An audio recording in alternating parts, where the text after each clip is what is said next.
Olá, tudo bem? Espero que todos estejam bem. Vamos para mais um dia de devocional aqui. Vamos lá? Abra a tua Bíblia em Levítico, capítulo 4. A gente vai estar lendo aqui o versículo 3. Mas primeiro vamos estar aqui convidando Deus, Jesus e o Espírito Santo para estar aqui conosco. Pai, em nome de Jesus, Senhor, eu quero te agradecer por mais um dia, que seja mais um dia na tua presença, Paizinho. Paizinho, eu quero convidar, Pai, o Senhor Jesus e o Espírito Santo para juntos darmos continuidade aos devocionais, Pai. Devocionais esses que têm falado aos nossos corações, têm nos mostrado o caminho que devemos andar, o que devemos fazer, o que não devemos fazer, Senhor. Pai, pelo poder do nome de Jesus, eu peço a presença de Espírito Santo aqui conosco, Pai, ele é fundamental nessa hora, a qual a gente possa vir ter maior entendimento da tua palavra, Senhor, e a colocá-las em prática, Pai. Pelo poder do nome de Jesus, Senhor, eu agradeço. Amém. Gente, abre a tua Bíblia em Levítico, capítulo 4, versículo 3, que fala assim: Se o grande sacerdote cometer um pecado, tornando assim o povo culpado, ele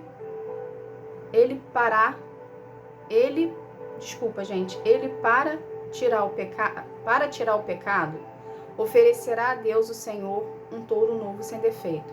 Vou ler de novo aqui. Se o grande sacerdote cometer um pecado, tornando assim o povo culpado, ele, para tirar o pecado, oferecerá a Deus, o Senhor, um touro novo sem defeito. Gente, aqui, o que Deus quer que a gente aprenda disso aqui? Aqui no capítulo 4, está falando sobre as ofertas que têm que ser feitas a Deus mediante aos pecados que é cometido. Porém, em específico aqui, está falando sobre o grande sacerdote. O grande sacerdote era aquele que era responsável pela tenda, pelos levíticos em si, pelos levitas ali, ok? E ele que liderava tudo ali. Se ele cometesse um grande pecado, se ele cometesse um pecado, ele sendo o grande sacerdote, o que aconteceria naquele lugar ali com aquelas pessoas? O grande sacerdote ele era visto como um líder ali dentro. A partir do momento que o líder peca, o que acontece com a sua liderança? Além dela ficar fraca, ela influencia as pessoas à sua volta. Então, uma vez que o grande sacerdote peca, entende? Ele está comprometendo a estrutura de tudo à sua volta ali. Ou seja, o pecado que poderia ser pequenininho, pelo fato dele ter a liderança, ele ser um líder daquele local, ele compromete a estrutura toda do local e das pessoas. Por quê? Porque o grande líder é uma pessoa que está sendo exemplo. Então, se você está sendo exemplo de uma forma errônea, de uma forma errada, você compromete a estrutura física, psicológica e emocional de todas as pessoas que você está liderando. Então, o que Deus quer que a gente aprenda disso aqui? Você é responsável pelas ovelhas que você administra. Você que prega a palavra, você que trabalha para o reino, você que de alguma forma está envolvido com as obras do Senhor, você é responsável pelas ovelhas que seguem você. Então, a partir do momento que você tem uma liderança, você precisa andar em conformidade à palavra de Deus. Você não pode banalizar a sua liderança, a liderança que Deus te deu, o cargo que Deus te deu, o posicionamento que Deus te colocou, você não pode banalizar mediante os seus achismos. Você tem que andar conforme a palavra de Deus. Se todos nós, que somos ovelhas de Deus e temos Jesus como pastor, precisamos andar em santidade, não vindo a pecar, aquelas pessoas que exercem uma função dentro do reino, elas precisam dobrar em vigilância, entende? Responsabilidade, posicionamento e dedicação e relacionamento com Deus. Elas precisam ser muito mais responsáveis do que a própria ovelha que está ali todos os dias, buscando a palavra do Senhor. Por quê? Porque você é um líder. Existem ovelhas dependendo de você. Você precisa ser exemplo no meio do teu povo. Você não pode haver pecado. O líder ele precisa andar em conformidade à palavra do Senhor. O líder precisa andar tete a tete ali, bonitinho, na linha. O pecado que você comete, você sendo líder, você tendo uma liderança dentro do reino de Deus, você não só compromete a você próprio, como você compromete a estrutura física, psicológica e emocional de todos, porque todos veem você como um exemplo. Entende? Então, o que uma pessoa que tem uma liderança dentro do reino precisa fazer? Ela precisa entender que você não pertence mais a você, ou seja, a sua vida não pertence mais a você, a sua vida pertence a Deus. Então, uma vez que a sua vida pertence a Deus, e uma vez que Deus te deu um posicionamento, uma direção para você tomar, e você está tendo um cargo de liderança dentro da obra do Senhor, você precisa se vigiar, você precisa se posicionar, você precisa se autopoliciar para não pecar, você precisa andar em santidade, você precisa andar em conformidade, você precisa andar em relacionamento com Deus. A sua busca precisa ser maior.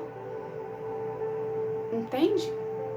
A sua devoção a Deus precisa ser maior, o seu comprometimento a Deus precisa ser maior.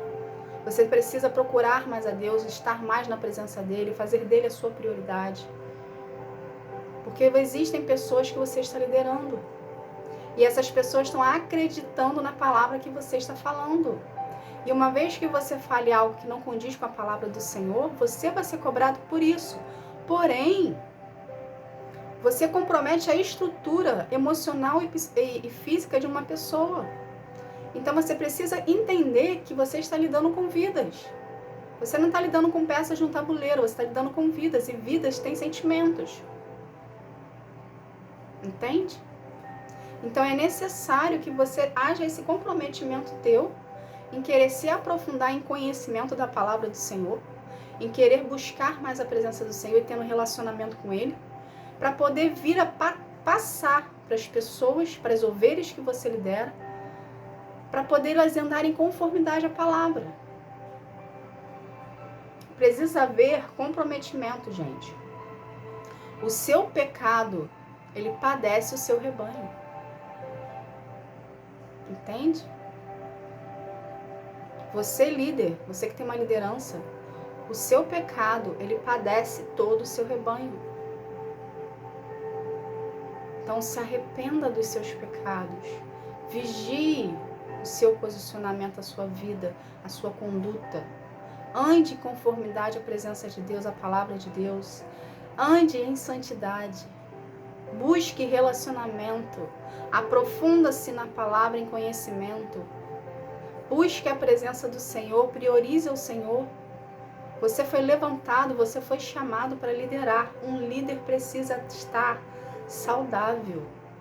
Fisicamente, psicologicamente e espiritualmente. Se Deus te colocou nesse posicionamento de liderança, de administrar ovelhas,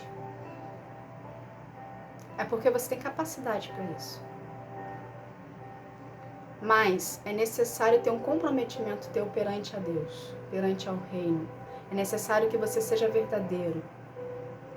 É necessário que você ande na honestidade. Entende? Porque não é sobre você, é sobre o reino, é sobre a obra, é sobre vidas, é sobre pessoas. E essas pessoas que você está liderando, ela tem você como exemplo da palavra de Deus e segue você acreditando, confiando que você tem vida no altar com Deus. A gente precisa entender que ninguém na face da terra consegue esconder as suas intenções de Deus. A gente precisa lembrar todos os dias que Deus é onisciente.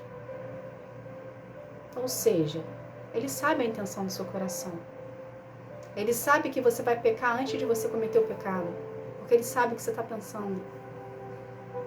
Não era nem para você pensar. Quem dirá cometer o pecado. Entende? Então é necessário haver um comprometimento da sua parte. Uma entrega maior da sua parte. Uma busca maior da sua parte. Para estar na presença de Deus e transpassar os seus aprendizados com Deus para as pessoas que seguem você. E ter essa responsabilidade diante de você e esse comprometimento em querer fazer a obra do Senhor de uma forma correta. A obra do Senhor, ela não é sua. A liderança que você está, ela não é sua. Quem te colocou aí foi Deus. A obra que você faz é Deus que te deu. Do mesmo modo que Ele te deu, Ele pode tirar. Porque Ele precisa de pessoas comprometidas com Ele.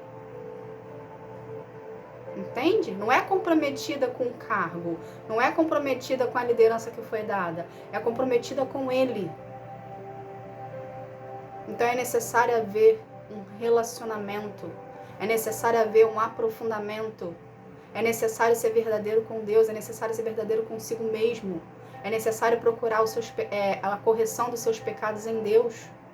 Você é tão humano quanto as ovelhas que seguem você. É necessário que a sua estrutura esteja fortalecida em Deus para poder transpassar a verdade, a palavra, os ensinamentos de uma forma correta, como Deus ensinou. E você é o exemplo dessas pessoas que te seguem, dessas ovelhas que te seguem e acreditam no que você fala. Então não seja conivente com erros. Não ande em pecado. Não procure dar jeitinhos. Ande em conformidade à palavra do Senhor. Ande na verdade, ande na honestidade. Porque uma vez que a escuridão entra pela brecha que você está dando, ela compromete a tua estrutura e a estrutura do teu rebanho. Então seja uma pessoa que ande em conformidade com a palavra do Senhor, em comprometimento, espírito em verdade. Você é uma liderança. E Deus vai te cobrar os pecados que você está fazendo. Não comprometa a sua estrutura. Não comprometa a estrutura do que Deus te deu. Ok? Essa foi a palavra. Vamos estar aqui fazendo uma oração para a gente estar encerrando esse momento. Vamos lá? Pai, em nome de Jesus, Senhor, eu quero te agradecer, Pai, por mais um dia, por essa palavra, Senhor. Muito obrigada, Paizinho. Obrigada, Senhor, por muitas das vezes a gente está andando em desalinhamento contigo, Senhor, e o Senhor nos puxa nossas orelhas mediante a tua palavra, Senhor. Pai, nos dê corações mais obedientes à tua palavra e à tua presença, Senhor, que a gente entenda que a nossa vida não é mais nossa, mas que a gente entenda, Senhor, que a nossa vida é tua e pertence a ti e o teu reinado, Senhor. Pai, estamos aqui para lhe servir conforme a tua palavra, conforme a tua verdade, Pai. Que sejamos, Pai, honestos contigo, na tua presença, na presença de todos nós, de todas as pessoas que o Senhor nos colocou para ser líderes delas, Pai. Que a gente entre em conformidade com a tua palavra, Senhor, em espírito e em verdade, na honestidade, Senhor, na luz, Pai. Pai, perdoa, Senhor, os nossos pecados, Senhor. Perdoa, Senhor, a nossa falta de posicionamento que muitas vezes o Senhor nos pede e nós não obedecemos, Pai. Paizinho, pelo poder do nome de Jesus, nos dê corações mais obedientes à tua palavra, Senhor. Nos dê corações, Senhor, onde a gente possa te buscar, Senhor, encontrar a tua presença e entender, Senhor, que nós somos amados por ti. Pai, pelo poder do nome de Jesus, eu quero consagrar cada vida aqui a ti, que cada vida venha ter um real encontro contigo, um encontro que sara, que transforma, que cura, que liberta. Que cada vida aqui, Senhor, venha ter um encontro, Pai, sobrenatural com o Senhor, Senhor. Pai, que essa vida venha ter um encontro sobrenatural e venha ser transformada, Senhor, como da água para o vinho, Pai. Pai, que não haja impedimento, Senhor, entre a nossa busca e entrega a Ti, mas que a gente venha a haver um vínculo, Senhor, maior da Sua presença em nossas vidas, Pai. Pai, pelo poder do nome de Jesus, Senhor, agradeço. Amém. Gente, obrigada. Que Deus abençoe a sua vida. Que você venha ter um dia, uma tarde, uma noite espetacular na presença de Deus, tá bom? Fique na paz. Tchau, tchau.